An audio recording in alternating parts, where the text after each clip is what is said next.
महाराष्ट्राचं आराध्य दैवत छत्रपती शिवाजी महाराज, आई तुळजाभवानी, हिंदुराष्ट्र सम्राट, शिवसेना प्रमुख सन्माननीय बाळासाहेब ठाकरे, शिवसेनेचे पक्षप्रमुख सन्माननीय उद्धवजी ठाकरे साहेब आणि ज्यांची आपण आतुरतेने कोल्हापूरकर वाट बघतायत ते युवा सेनेचे अध्यक्ष, शिवसेना नेते सन्माननीय आदित्यजी ठाकरे साहेब आपल्या इथं उपस्थित आहेत. त्यांना पहिल्यांदा जय भवानी, जय शिवाजी आपण कोल्हापूरमध्ये स्वागत करूया. आपण जय भवानी, अरे जय भवानी, अरे कोण आला रे, कोण आला. धन्यवाद.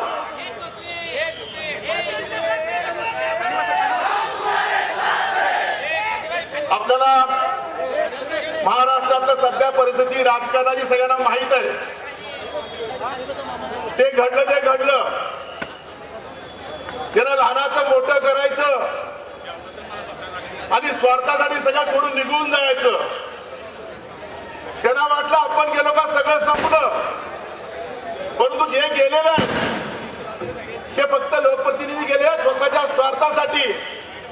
आणि महाराष्ट्रातले निष्ठावंत शिवसैनिक आणि महाराष्ट्रातली जनता आज इथं आहेत की उद्धवजी ठाकरे साहेबांबरोबर आहे. उद्धवजी ठाकरे साहेबांबरोबर आहे ना, आहे का. आणि हे आदित्य साहेबांनी आज महाराष्ट्र दौरे चालू केलेले आहेत. प्रत्येक ठिकाणी जाईल तिथं उत्स्फूर्त प्रतिसाद मिळतोय.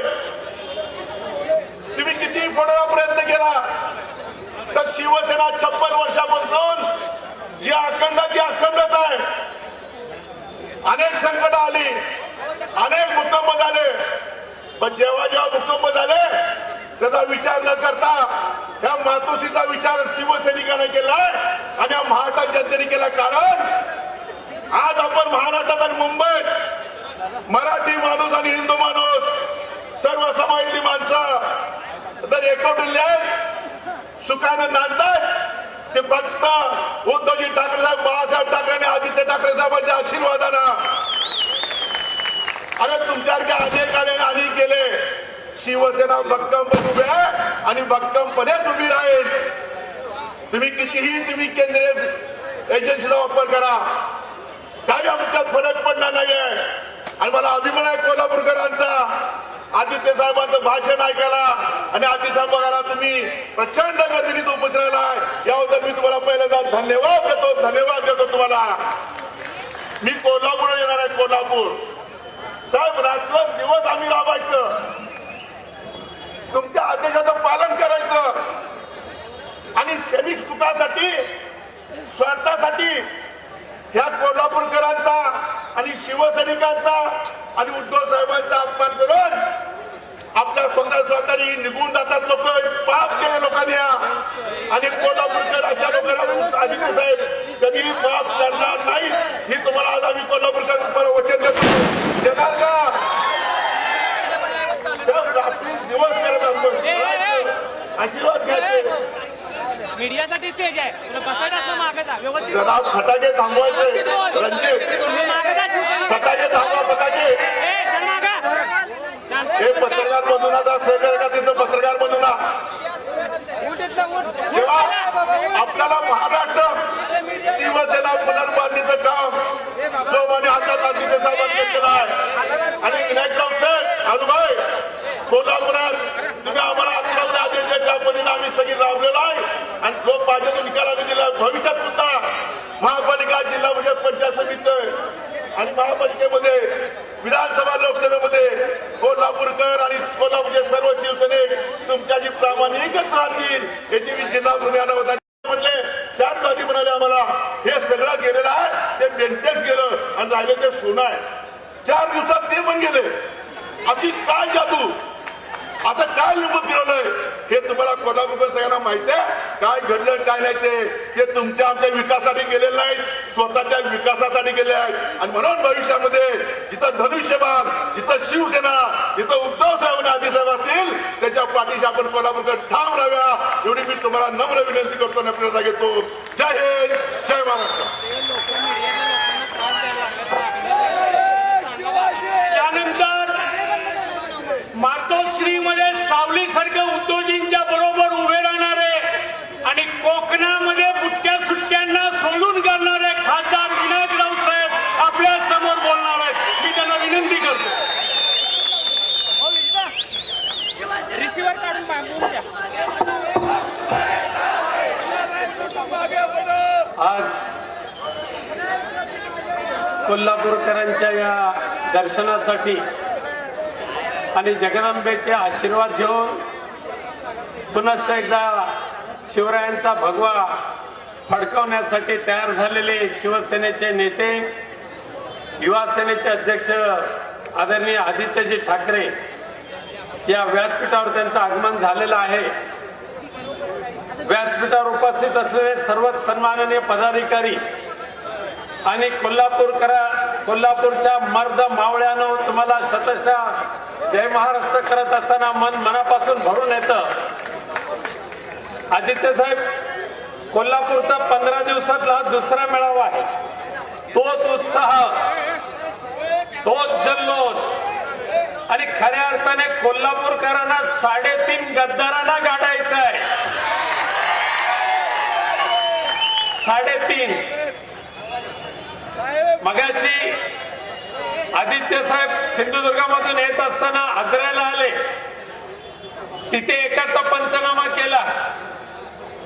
आता इथे एक अर्धवट राव आणि दुसरे शिवसेनेच्या ताकदीवर शिवसैनिकांच्या जीवावर निवडून येऊन खासदारकी भूषवली आणि भारतीय जनता पक्षाची लाचारी ज्यांनी स्वीकारलेली आहे त्या लाचारांना गाडण्यासाठी आज या कोल्हापूरच्या जगदंबेच्या साक्षीने आदित्यजी तुम्ही जे आलेला आहात ना, हा खऱ्या अर्थाने विजयाचा शिल्पकार, विजयाचा मुहूर्तमेढ आजच्या आपल्या उपस्थितीने आज तुम्ही इथे रुजवणार आहात. बेईमानीची औलाद, बदमाशगिरी ज्यांनी शिवसेनेच्या जीवावर मोठंपण प्राप्त केलं, ज्यांची काडीची लायकी नव्हती, अशांना खासदारकी दिली, अशांना आमदारकी दिली. काही जण नकली धर्मवीर झाले. आम्हाला आदर आहे आमच्या धर्मवीर आनंद दिघे साहेबांचा. पण दिघे साहेब धर्मवीर झाले म्हणून हे नकली धर्मवीर व्हायला गेले. त्यांचा पालापाचोळा कसा झाला तो तुम्ही दाखवून दिलेला आहे. अरे धर्मवीरांनी पक्षासाठी काम केलं, धर्मवीरांनी बाळासाहेबांसाठी आयुष्य वेचलं आणि हे नकली धर्मवीर दिल्लीची चाटेगिरी करायला निघाले आणि तुमच्याशी जी बेईमानी करायला निघाले. बेईमानीचा अंत होणार आहे आणि प्रामाणिकपणाचा विजय होणार आहे. आणि म्हणून जगदंबेचे आशीर्वाद आज उद्धव साहेबांच्या पाठीशी आहे. जगदंबेचा आशीर्वाद आज आदित्यजी ठाकरे साहेबांच्या पाठीशी आहे. आणि आज काय बेईमानी, अरे माणुसकी नावाची चीज तर राहिलीच नाही. होय, आम्हाला अभिमान आहे आमच्या संजय राऊत साहेबांचा. आज शिवसेनेची ढाल म्हणून लढत असताना त्यांनी दिल्लीकरांची पर्वा केली नाही, ईडीची पर्वा केली नाही, सीबीआयला भीक घातली नाही. केंद्र सरकार संपूर्ण केंद्रीय एजन्सीचा वापर करून संजय राऊतना संपवत असताना संजय राऊत साहेबांच्या माध्यमातून शिवसेनेला सुद्धा संपवायचं, उद्धवजी ठाकरेंना एकटं पाडायचं, हा जो कुटील डाव भारतीय जनता पक्षाने आखला होता, या कुटील डावाचे 3.5 शिलेदार, बिनकलीची माणसं हे तुम्ही सहभागी झालेला आहात. जगदंबा तुम्हाला कदापि क्षमा करणार नाही. परंतु अभिमान एवढ्यासाठी आहे की अनेक जण ईडीला घाबरून भारतीय जनता पक्षाला शरण गेले. काल परवापर्यंत चंद्रकांत दादांना दुश्मन मानणारे चंद्रकांत दादांशी आलिंगन देऊ लागले. परंतु त्याही परिस्थितीमध्ये संजय राऊत साहेब एकटे लढत होते, शिवसेनेची बाजू मांडत होते. त्या संजय राऊत साहेबांना ईडीच्या तुरुंगात टाकत असताना ज्या दुष्ट बुद्धीने संजय राऊतांना अटकावण्याचा प्रयत्न केलेला आहे, पण मला खात्री आहे पूर्ण शिवसेना माननीय उद्धवजी ठाकरे, माननीय आदित्यजी ठाकरे नव्हे तर संपूर्ण महाराष्ट्र संजय राऊत साहेबांच्या बरोबर मजबूतीने उभा राहील आणि त्यांना न्याय मिळवून देईल हा विश्वास माझ्या मनामध्ये आहे. पत्रवृत्ती काही निर्लज्ज लोकांची अवलाद. एकीकडे संजय राऊत साहेबांना नाहक पकडताना बिचाऱ्यांच्या आईच्या डोळ्यामध्ये अश्रू वाहत होते. 85 वर्षाची त्यांची आई ढसाढसा रडत होती आणि त्यावेळेला बेश्रम तो अवलाद, संभाजीनगरचा बेश्रम अवलादीचा तो माणूस संजय शिरसाट, राक्षसी अवलादीचा माणूस संजय राऊतला पकडलं पण पेढे भरवत होता. अरे कुठे फेडाले पाप, तुमची जागा नरकातच असणार. तुम्हाला कोणत्याही परिस्थितीमध्ये या लोकांसमोर येण्याचा काडीचा अधिकार नाही आहे. आज आमदार घेऊन काय एकनाथ शिंदे पळाले, खासदार घेऊन पळाले, पळा, परंतु आमदारकीवर त्यांचं भागलं नाही, खासदारकीवर भागलं नाही.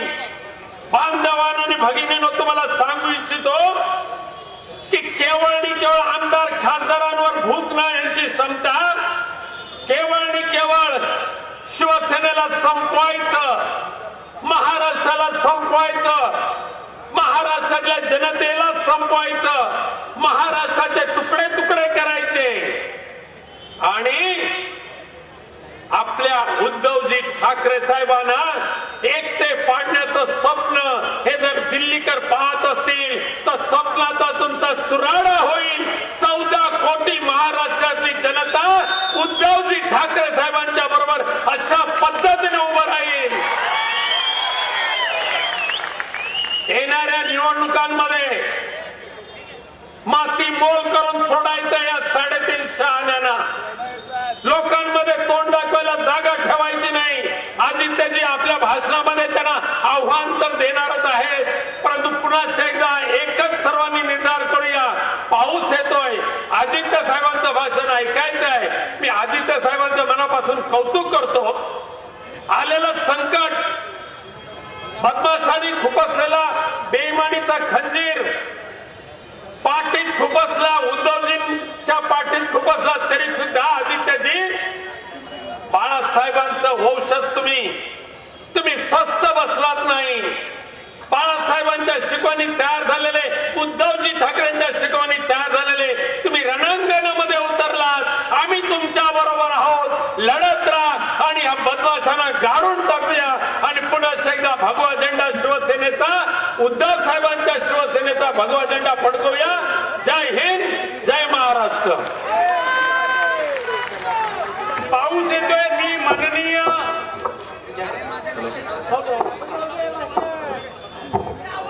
माननीय आदित्य ठाकरे साहेबांना विनंती करतो की त्यांनी याकडे संभाषण करावं. जय महाराष्ट्र.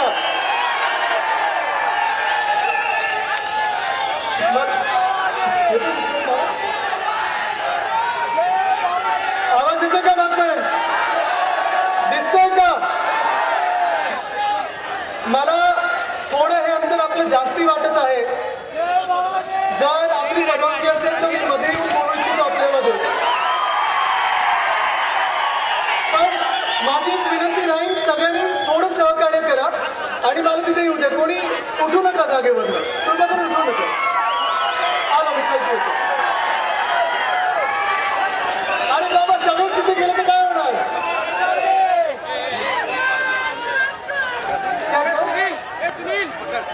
बाकीचं नाही तेच थांबवतो मी. एकटा येतो, बाकी सगळं नाही तेच थांबतो.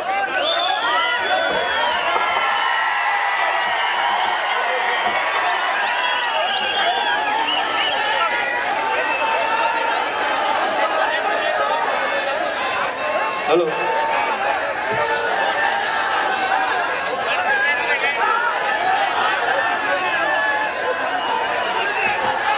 जय महाराष्ट्र. जरा सगळ्यांनी प्लीज बसून घ्या, बसून घ्या. दादा जरा बसून घ्या. पोलिसांना त्रास नका देऊ. जरा बसून घ्या. दिसतो मी? ऐकू येतोय?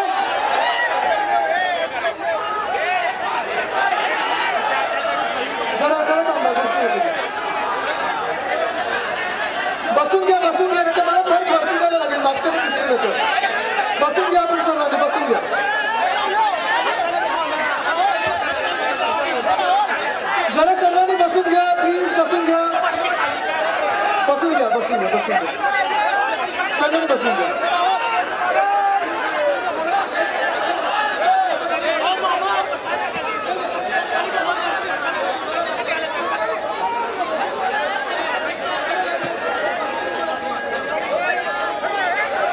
ठीक आहे, बरं बोलू का? मी पावसाला विनंती करीन, थोडा धीर धरा, थोडं थांबा. सकाळपासून अनेक ठिकाणी असाच प्रेमाचा पाऊस पडत आहे, वर्षा होत आहे, पण मला वाटतं एक शुभचिंतन आहे, आपल्या बाजूने आशीर्वाद आहे. हे जे काही मी आज जरा घोषणा कमी करा, मला बोलू द्या, मला बोलू द्या. जरा छत्र्या बंद करा प्लीज. छत्री नको द्या, मला नको. बसून घ्या, आपण बसून घ्या प्लीज. बसून घ्या. हा कॅमेरावर धरा, तुमच्यावर धरा. आज सकाळपासून मी फिरत आहे, सिंधुदुर्गातून इथे आलेलो आहे. या यात्रेला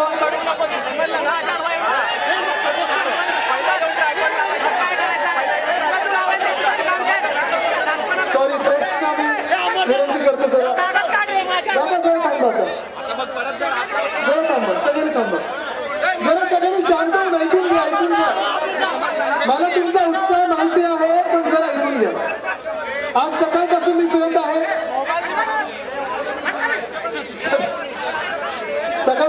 आहे, कोकणातून इथे आलेलो आहे. कुडाळमध्ये आलो, तिथून सावंतवाडीत आलो आणि आज इथे आजऱ्याला येताना मोठं स्वागत झालं. पण एक मी तुम्हाला सांगू इच्छितो, जिथे जिथे मी फिरत आहे, आता जरा इथे शांत बसा, जरा शांत बसा. दादा जरा शांत बसा, शांत बसा, जरा शांत बसा. मध्ये मध्ये कोणी बोलू नका. जिथे जिथे मी जात आहे तिथे असंच स्वागत होत आहे, असंच उत्साहात माझा जंगी स्वागत होत आहे, प्रेम मिळत आहे, आशीर्वाद मिळत आहे. आणि म्हणूनच मी या प्रेम यात्रा, निष्ठा यात्रा, शिवसंवाद यात्रेवर फिरत आहे.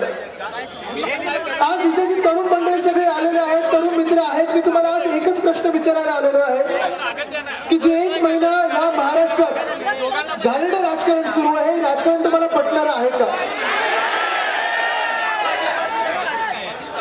जरा राहू द्या, ज्यांना बोलायचं त्यांना बोलू द्या, जरा ज्यांना बोलायचं बोलू द्या, काही प्रॉब्लेम नाही. लोकांची गप्पा मारायला आलेला. मला तुम्ही सांगा, हे राजकारण तुम्हाला पटणार आहे का? कारण आजकाल मी बघत आहे, या महाराष्ट्रामध्ये लोकांच्या प्रश्नाला कोणी हात घालतच नाहीये. जे काही याच्यात राजकारण सुरू आहे, आपल्या राज्यामध्ये एक बेकायदेशीर सरकार बसलेलं आहे, बेईमानांचं सरकार बसलेलं आहे, गद्दारांचं सरकार बसलेलं आहे. आणि तुम्ही आज लिहून घ्या, हे सरकार कोसळणार म्हणजे कोसळणार आहे.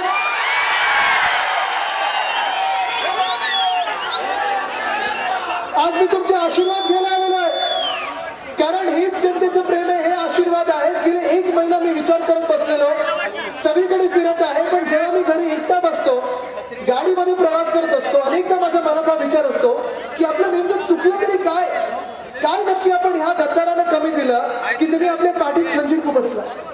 तुम्ही मला सांगा, काय चुकलं का? काय कमी दिलं का? कदाचित असं झालं असेल की गरजेपेक्षा जास्त आणि लायकीपेक्षा जास्त यांना प्रेम दिलं, त्यांच्यावर विश्वास ठेवला, त्यांना मिठी अशी मारली, आपण डोळे बंद करून मिठी मारली, आपण त्यांच्या हातात खंजीर कधी आला हे बघितलंच नाही. आणि जे वार झालेले आपल्या ते पाठीवर झालेले आहेत, छातीवर झालेले नाहीत.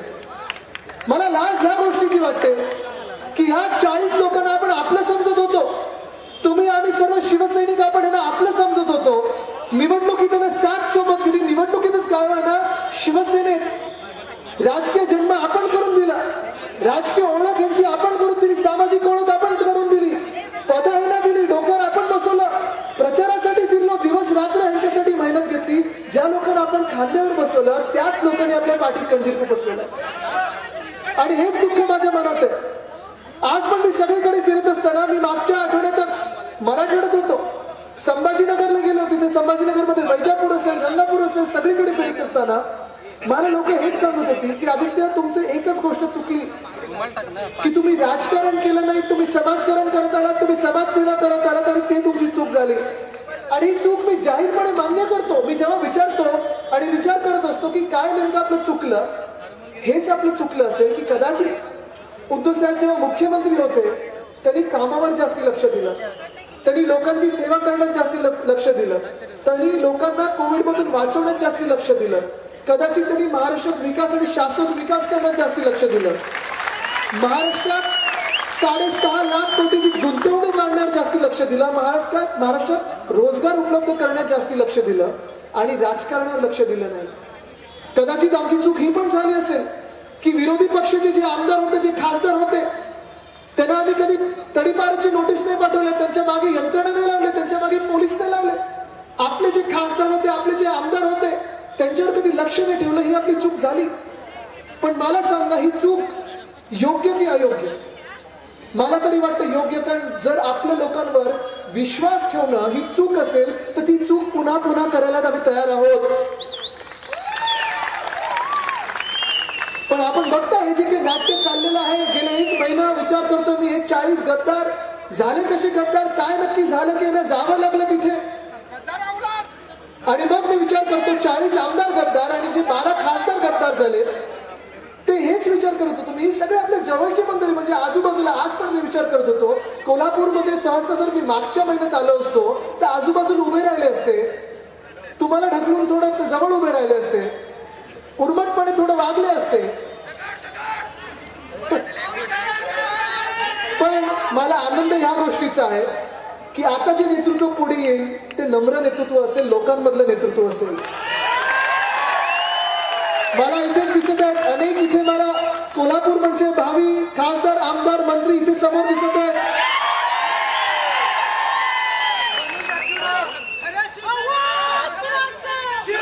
पण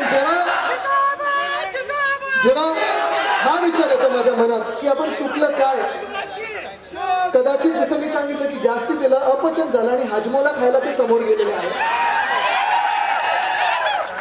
आज सगळीकडे फिरत आहेत, मोठे होर्डिंग्स लावत आहेत, बॅनर लावत आहेत की आम्ही उठाव केला, बंड केला, क्रांती केली, असं सगळीकडे सांगत आहेत. तुम्ही पण वाचलं असेल, पेपरमध्ये वाचलं असेल, त्यांचे इंटरव्ह्यू बघितले असतील. लाज नाही, शरम नाही, काही नाही, जे मनात येतात ते बोलतायत. पण दुःख ह्या गोष्टीचं होतं की त्यांना उठाव बंड ह्याच्यात जी हिंमत आणि ताकद लागते ती त्यांना नव्हतीच आणि माहिती सुद्धा नव्हती. हे लोक बंडखोर नाही आहेत, क्रांतिकारी नाही आहेत. उठाव हरी केला नाही, बंड करायला तुम्हाला तिकडच्या तिकडे उभं राहायला लागतं. उठाव करायला हिंमत लागते, जिद्द लागते, ताकद लागते. क्रांती करायला ताकद लागते. हे लोक गद्दार होते आणि गद्दारच राहणार. त्यांना जर उठाव करायचा असतं ना, बंड करायचं असतं ना, तर हे इथेच उभे राहून बोलले असते, साहेब तुमचं जे चाललंय ते चुकतंय. पण सगळं 2.5 वर्ष जे काही आलं त्यांच्या मार्गी ते खात राहिले. त्याच्या पहिले पण 5 वर्ष आणि आता पण 2.5 वर्ष मजा करत राहिले. पण जेव्हा स्वतःच्या राक्षसी महत्वाकांक्षा हे वाढत राहिली, भूक काही मेली नाही, सत्तेची जी चटक होती ती एवढी भयंकर होतीये ना की काही करो पण आपण आपल्याला वाचवत राहायचं. आणि म्हणून हे पलीकडे उडी मारून गेले. टुपुक टुपुक टुपुक सगळे हे जे 40 आणि 12 लोक पेडकांसारखे हे उड्या मारून गेले. पण माझ्या मनात जसं मी सांगितलं की अजूनही राग नाही, द्वेष नाही, काही नाही त्यांच्या मनामध्ये. माझ्या मनात आहे ते दुःख आहे, माझ्या मनात आहे त्या वेदना आहेत, क्लेशदायक एक वातावरण आहे की नक्की ह्यांचं काय आपण बिघडवलं होतं की यांना तिथे वातावरण असं वाटलं की तिथे जावं. म्हणजे तुम्ही विचार करा, काय कमी दिलं आपण, काय कमी दिलं का, काय द्यायचं बाकी होतं का? पण मी समजू शकतो अनेकदा असं होतं की अशी ही भूक असते, सत्तेची चटक अशी असते, सत्तेत बसल्यानंतर काही असं वातावरण असतं की हम करे सो कायदा. आणि म्हणून जे काही समोर येतं ते राक्षसांचेच खात जातात.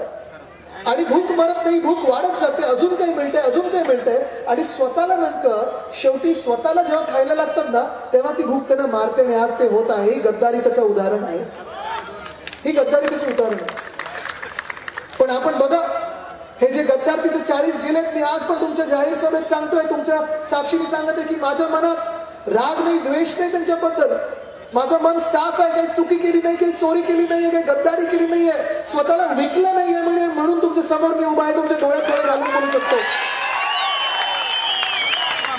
पण जे 40 गद्दार आणि 12 खासदार गद्दार जे तिथे उड्या मारून गेलेले आहेत, त्यांना मी सांगू इच्छितो, इथे तुमच्या साक्षीने सांगू शकतो, तुमच्या समोर सांगू इच्छितो, आज त्यांना आव्हान देते, चॅलेंज देते की तुम्ही तिथे गेलायत ना, आनंदात राहा, सुखी राहा, खुश राहा, तुमचं तुम्हाला लख लाभो, मी काही तुमच्यावर काही वाईट चिंतत नाही.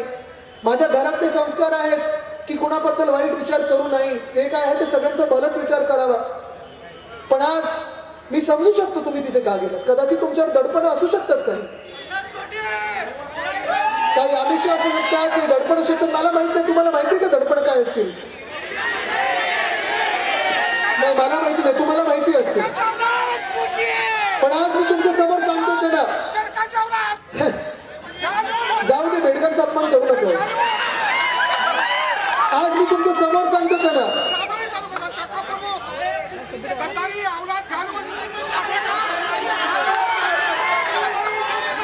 दादा बसा बसा, तुमचा राग मी समजू शकतो. बसा बसा, बसून घ्या, बसून घ्या. मी आज त्यांना सांगू इच्छितो इथे की ज्यांना जिथं तिथे राहायचं असेल, जे जे गद्दार झाले असतील, 12 खासदार आणि 40 आमदार, ज्यांना ज्यांना तिथे जायचं, आनंदात राहा, तिथे सुखी राहा.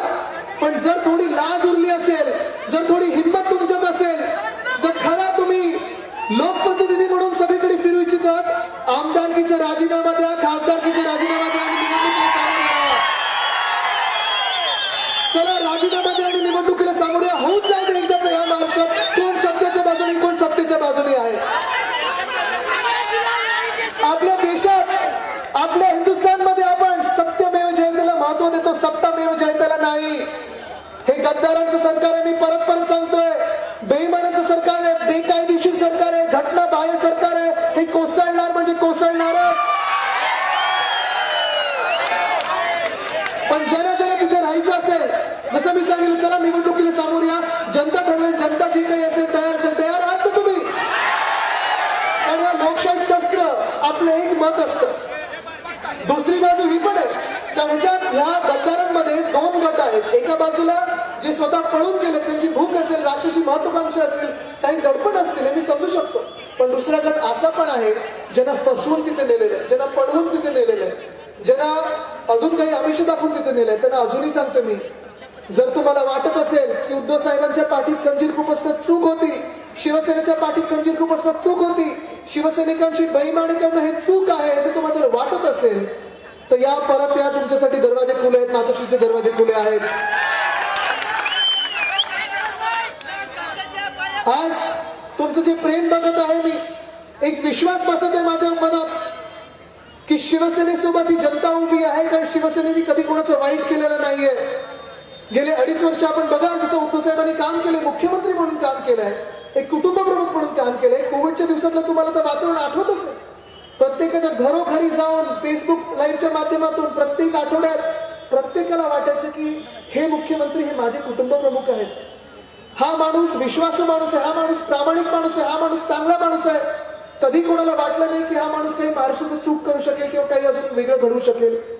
जिथे जिथे मी जात आहे, खरं जर आपण पहिला निर्णय या सरकारचा, महाविकास आघाडी सरकारचा बघितला, जेव्हा शिवसेना, राष्ट्रवादी काँग्रेस एकत्र आली, उद्धव साहेबांना मुख्यमंत्री बनवला, पहिला निर्णय आपला हा होता की छत्रपती शिवरायांचं जे रायगड किल्ला आहे त्याला आपण 600 कोटी तिथे दिलेले आहेत.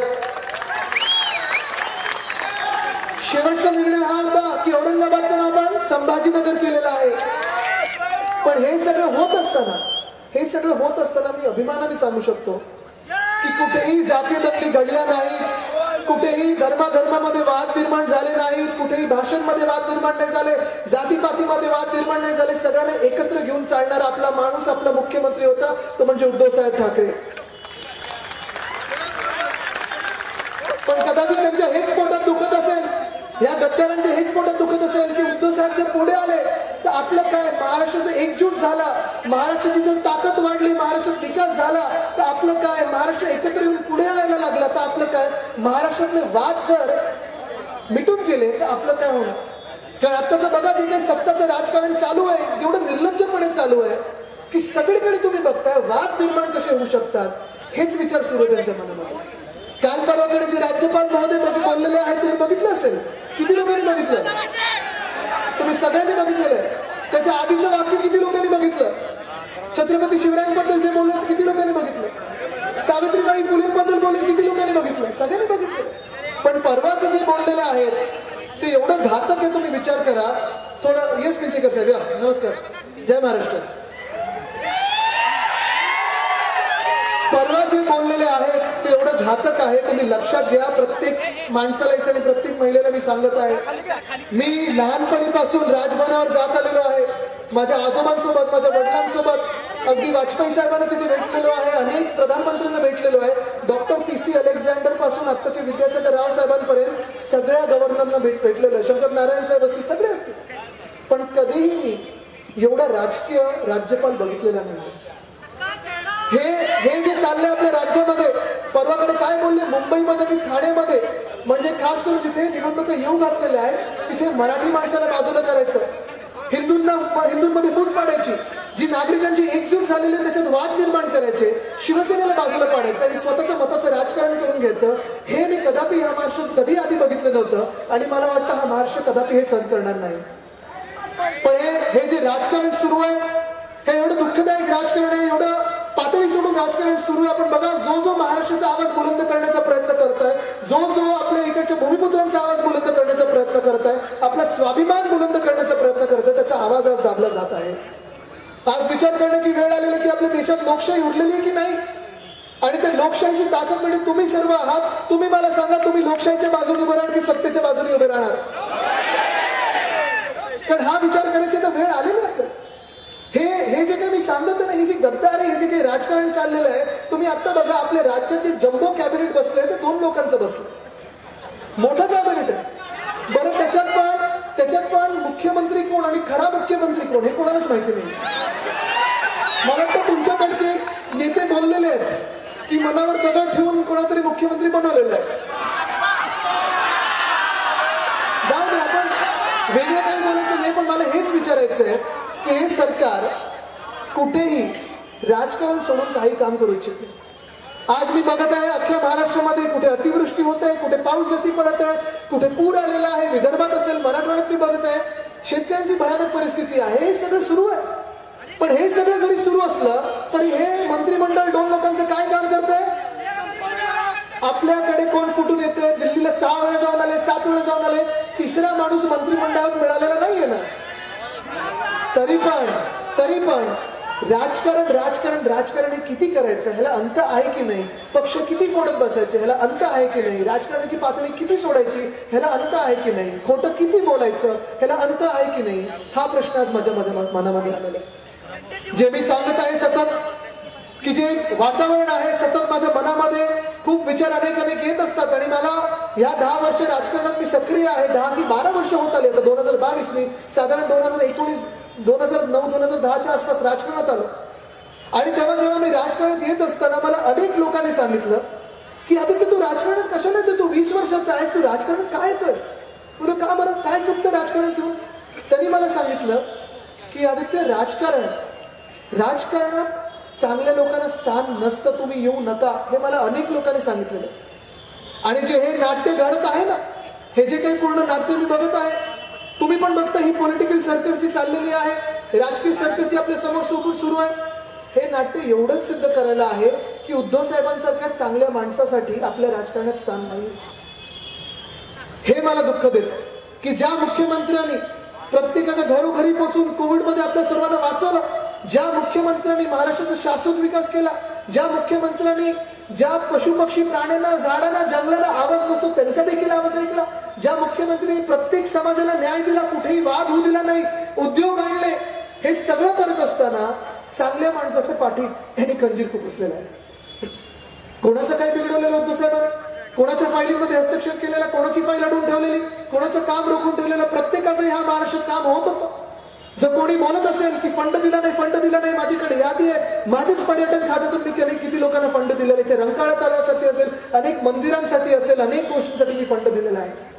उद्धव साहेबांनी अनेक गोष्टींसाठी फंड दिलेला आहे. जे मंत्री, जे माजी मंत्री झाले, जे गद्दार झाले, ते पण म्हणतात फंड आलं नव्हतं. रेकॉर्ड करा, मी तुम्हाला चॅलेंज लावून सांगतो की जे 2, 3, 4 टर्म मध्ये जे आमदारांना फंड मिळाला असेल तेवढा फंड आपण दिलेला आहे. मग दुसऱ्या बाजूला सांगतात काही आपले मित्रपक्ष आपल्या कमकुवत करत होते. तिसऱ्या बाजूला सांगतात हिंदुत्व मागे राहिलेलं, जे म्हणजे आत्ता सरकार आल्यानंतर आपल्या सोबत आले, ज्यांनी कधी हिंदू सम्राट बाळासाहेब ठाकरेंना भेटले नाहीत, असे लोक आपल्याला हिंदू सम्राटांबद्दल सांगायला लागले तर मी दिघे साहेबांबद्दल सांगायला लागले, हिंदुत्वबद्दल शिकवले. कारण त्याची तर अनेक देऊ शकतात हो. मी तर काल परवाकडेच बोललो की मी सतत ब्लू शर्ट घालतो म्हणून पण यांनी गद्दारी केली असं पण कारण देऊ शकतो. काय खोटं बोलायचं असतं त्याला काही अंत नसतो, त्याला काही सीमा नसते, परिभाषा नसते, बोलत जायचं. पण दुःख ह्या गोष्टीचं होतं की ह्या महाराष्ट्रात ही जी संस्कृती नव्हती कधी, हे जे राजकारण एवढं बिघडलेलं नव्हतं, हे बिघडवलेलं राजकारण आहे, गढूळ केलेलं राजकारण आहे. आणि आज मी तुम्हाला विचारायला हे तुम्हाला मान्य आहे का? तुम्ही विचार करा ना, हे राजकारण जसं आपल्या ह्याच्यात झालेलं आहे, आपल्या राज्यात झालेलं आहे. मी लहानपणापासून हे गेली 32 वर्षात, मी 32 वर्षाचं मला साधारण राजकारण जेव्हा कळायला लागलं 4-5 वर्षाचं असतानापासून अनेक लोकांना मी पक्ष बदलताना बघितले, अनेक लोकांना भूमिका बदलताना बघितलेलं आहे, अनेक लोकांना विचारसरणी बदलताना बघितले. पण त्यांनी एक मान सन्मान ठेवून केलेलं आहे. त्यांनी राजीनामा दिला होता खासदारकीचा किंवा आमदारकीचा, दुसऱ्या पक्षात गेले आणि मागच्या पक्षावर काही बोलले नाही. काही 1-2 घाणेरडी उदाहरणं आहेत, त्यांना सोडून द्या, जाऊ दे, त्यांचं आपण विसरून गेलो. पण तरी देखील कधी पण ही राजकारणाची संस्कृती महाराष्ट्राची बिघडली नव्हती. आज तुम्ही बघा काय झालेलं, हे 40 गद्दार गेले तर गेले, तिथे गेल्यानंतर काय बोलतात, आम्ही उठाव केला, आम्ही बंड केला. अहो, तुम्हाला सुरतेला जाऊन बंड करायला लागलं, तुम्हाला गुवाहाटीला जाऊन बंड करायला लागलं, ही गद्दारी होती. तुम्ही गद्दार आहात आणि गद्दार म्हणूनच ओळखले जाल. पण याच्यात वाईट या गोष्टीचं वाटतं की गद्दारी ह्यांनी कधी केली, गद्दारीची सुरुवात कुठून झाली, गद्दारी कशी सुरुवात झाली. आपल्याला आठवत असेल, दिवाळीचा काळ होता, दिवाळी नुकतीच झालेली, सगळे आमदार खासदार वर्षावर जेवायला आलेले, अनेक आपण शिवसैनिक कधी आम्हाला मातोश्रीवर किंवा वर्षावर शुभेच्छा द्यायला येतात, आपलं आशीर्वाद द्यायला येत असतात, प्रेम द्यायला येत असतात. जसं आता गुरुपौर्णिमेला येऊन गेलेत आपण अनेक लोक. पण त्या दिवाळीनंतर मी तेव्हा स्कॉटलंडला गेलेलो, माझी एक जागतिक पर्यावरणाची परिषद होती आणि उद्धव साहेबांना मणक्याचा थोडा प्रॉब्लेम झालेला, त्यांची ऑपरेशन होतं. आणि मी उद्धव साहेबांना विचारले की उद्धव साहेब मी जाऊ की नको, कारण तुमचं ऑपरेशन आहे. खरं तर उद्धव साहेबांनंतर कळायला लागले की राजकीय लोकांना पण मणका असतो, नाहीतर हे गद्दार बघा मणका नसल्यासारखे वागतात, झुकतात, जसं वळतात काय कळतच नाही. पण त्यावेळी मला उद्धव साहेबांनी सांगितलं, आदित्य तू थांबू नकोस, तू माझा मुलगा म्हणून नाही, तू महाराष्ट्राचा मंत्री म्हणून जातोयस, महाराष्ट्रासाठी जात आहे.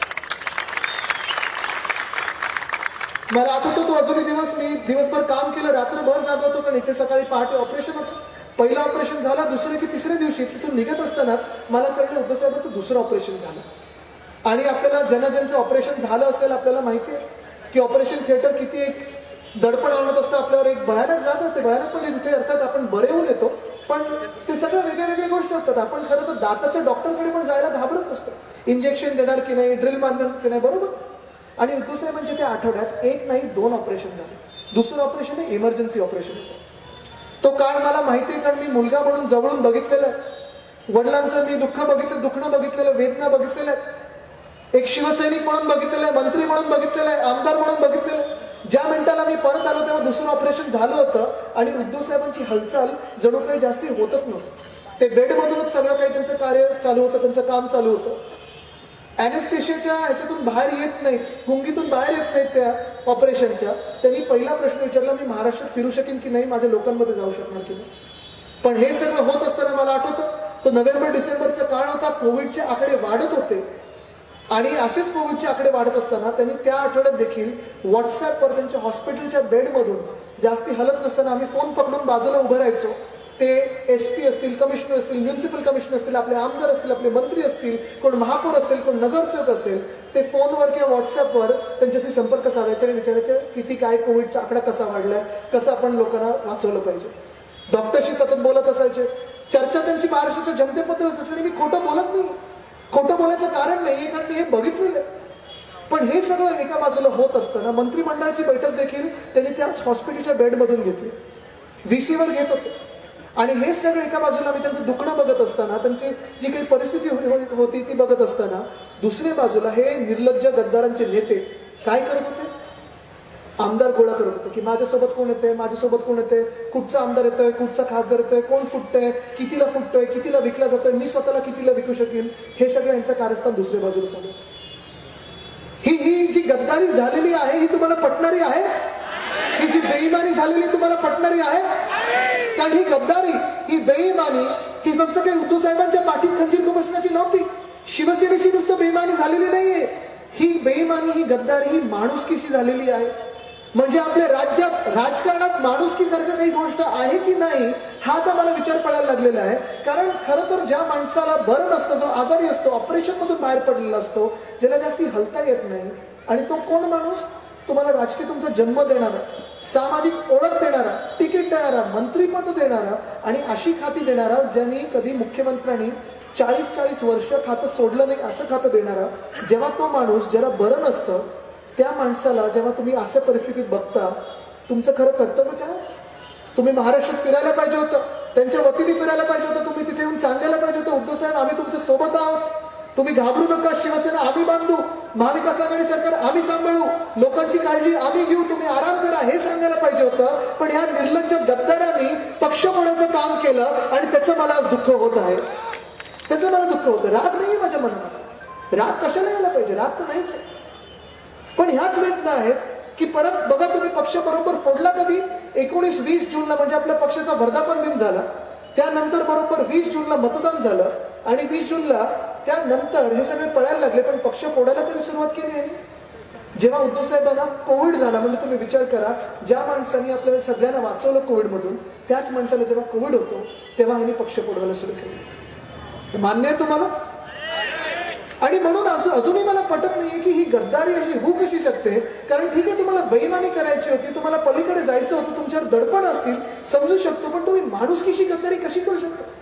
तुम्ही असं वागू कसं शकता जेणेकरून जे काही माणसाने तुम्हाला सगळं काही दिलं त्याच माणसाच्या पाठीत तुम्ही खंजीर खुपसता? आणि आज मी जे काही सगळीकडे फिरत आहे, मी ह्याच गोष्टीसाठी फिरत आहे की जे दुःख आम्हाला परिवाराला झालेलं आहे. कारण तो काळ नोव्हेंबर-डिसेंबरचा अगदी आत्तापर्यंतसाठी सर्वात वाईट काळ होता. ते आजारपण आम्ही बघितलेलं आहे, त्याच्यातून बाहेर पडत असताना हे गद्दारीचं जे काही बातम्या येत होते हे आम्ही ऐकत होतो. हा कठीण काळ असताना हे सगळे 40 लोक गद्दार निघून गेले, 12 खासदार गद्दार निघून गेले, ज्यांच्यासाठी आम्ही सर्व काही केलं, रक्ताचं पाणी केलं, ते निघून गेलेले आहेत. तरी देखील मला आनंद ह्या गोष्टीचा आहे की आज महाराष्ट्राची जनता उद्धव साहेबांसोबत उभी आहे. मी आता मराठवाड्यात जेव्हा होतो तेव्हा असंच मला वाटतं गंगापूरवरून पुढे चाललेलो आणि माझा गाड्यांचा ताफा रस्त्यात थांबवला एका आजीनी. त्यांनी जवळ घेतलं, त्यांनी आरती केली माझी आणि सांगितलं, घरी जाऊन सांग उद्धव साहेबांना आम्ही तुमच्या सोबत आहोत. तसंच दुसऱ्या बाजूला एका वयस्कर मावशीने मला जवळ घेतलं आणि माझ्या डोक्यातनं हात फिरवला, सांगितलं, बाळा घरी जाऊन उद्धवला सांग की माझा विश्वास माझा उद्धव. हे त्यांचे शब्द. म्हणजे जे उद्धव साहेब मुख्यमंत्री म्हणून असतील, कुटुंब प्रमुख म्हणून असतील, पक्षप्रमुख म्हणून असतील, सगळ्यांची काळजी घेत आले, सगळ्यांना आपलं मानत आले, सगळ्यांवर विश्वास ठेवत आले. कदाचित तिथेच हा मोठा घात झाला. तरी देखील ताकद आहे, जिद्द आहे लढण्याची, हिंमत आहे लढण्याची. कारण आमच्या रक्तात हिंदुरे सम्राट बाळासाहेब ठाकरेंचं रक्त आहे. मला आठवतं जेव्हा मी विधान भवनात गेलो 3 आणि 4 जुलैला, सगळे गद्दार समोर बसलेले, नजरेत नजर मिळू शकत नव्हते, खालती बघत होते, वरती बघत होते, इकडे बघत होते, तिकडे बघत होते. पण आम्ही शिवसेनेचे जे 15 आमदार होतो त्यांच्या डोळ्यात डोळे घालून बघू शकत नव्हते आणि आम्ही मुद्दामून त्यांच्याकडे बघत होतो. कारण आम्ही काही चोरी केलीच नाही, स्वतःचा इमान विकला नाही, स्वतःला विकलं नाही, स्वतःने उडी मारली नाही, गद्दारी केली नाही. पण आज अभिमान ह्या गोष्टीचा वाटतो आणि मी तुमच्यामध्ये उभं राहून एवढं बोलू शकतो कारण घरी जी आम्हाला शिकवण दिलेली आहे, जी माझ्या पणसोबांनी माझ्या आजोबांना दिली, खरी आमची 6वी पिढी जनसेवेत आहे. पण जे पणसोबांनी माझ्या आजोबांना सांगितलं, आजोबांनी माझ्या वडिलांनी मला सांगितलं की पैसा येतो जातो पुन्हा येतो, पण नाव गेलं तर परत येत नाही, ते नाव जपणं गरजेचं असतं. तेच काम आज मी करत आहे. इमान जपणं गरजेचं असतं. आज मी इथून पुढे निघत असताना मला आपल्याकडून काही अपेक्षित नाही, मी तुमच्याकडे काही मागायला आलो नाहीये. निवडणूक मध्यवर्ती लागेल तेव्हा लागेल, ती लागणार म्हणजे लागणारच, तेव्हा मी मतं मागायला येईन, तेव्हा ताकद मागायला येईन. जर या 40 लोकांमध्ये थोडी लाज आणि हिंमत असेल तर राजीनामा देऊन समोर येतील, नाहीतर मी मध्यवर्ती लागणारच आहे. कारण हे सरकार कोसळणार म्हणजे कोसळणार, लिहून घ्या. पण आज मी तुमच्याकडे नुसतं प्रेम आणि आशीर्वाद मागायला आलो. कारण ही लढाई सत्य आणि सत्याच्या मध्ये आहे. सत्य आपल्या बाजूने, सत्ता त्यांच्या बाजूने आहे. पण सत्ताचा विजय नाही होत, सत्याचा विजय होतो. सत्यमेव जयते आपल्या देशात म्हटलं जातं. आज ही लढाई कदाचित अशी असेल की महाराष्ट्राचे 5 तुकडे पाडायचे, कदाचित शिवसेना संपवायला लढाई असेल, कदाचित ठाकरे परिवार संपवण्यासाठी ही लढाई असेल, कदाचित आम्हाला एकटं पाडण्यासाठी ही लढाई असेल. आहे हे आम्हाला दिसत आहे, आम्ही वेड्यासारखी फिरत आहोत. पण त्यांनी कितीही विचार केला की ठाकरे परिवार संपवायचं ते संपू शकत नाही, कारण हा ठाकरे परिवार माझ्या समोर उभा आहे, शिवसेनेचा परिवार माझ्या समोर उभा आहे, आजूबाजूला उभा आहे. आणि मी आज तुम्हाला एकच विचारलेलं आहे की तुम्ही माझ्यासोबत आणि उद्धव साहेबांसोबत आम्हाला कितीही या लोकांनी एकटं पाडलं तरी उभे राहणार की नाही, तुमचं प्रेम आणि आशीर्वाद आम्हाला देणार की नाही. कारण हेच प्रेम आणि आशीर्वाद जर द्यायचं असेल तुम्ही दोन्ही हात वरती करून भरभरून प्रेम आणि आशीर्वाद द्या. जसा पाऊस आपल्यासाठी थांबलाय बघा आतापर्यंत, हेच प्रेमाचा पाऊस तुमचा आणि आमच्यावर पडू द्या. कारण हेच प्रेम घेऊन शिवसेना बांधायचे आणि राजकारणात चांगल्या लोकांना स्थान असतं हे जगाला सिद्ध करून द्यायचं आहे. धन्यवाद.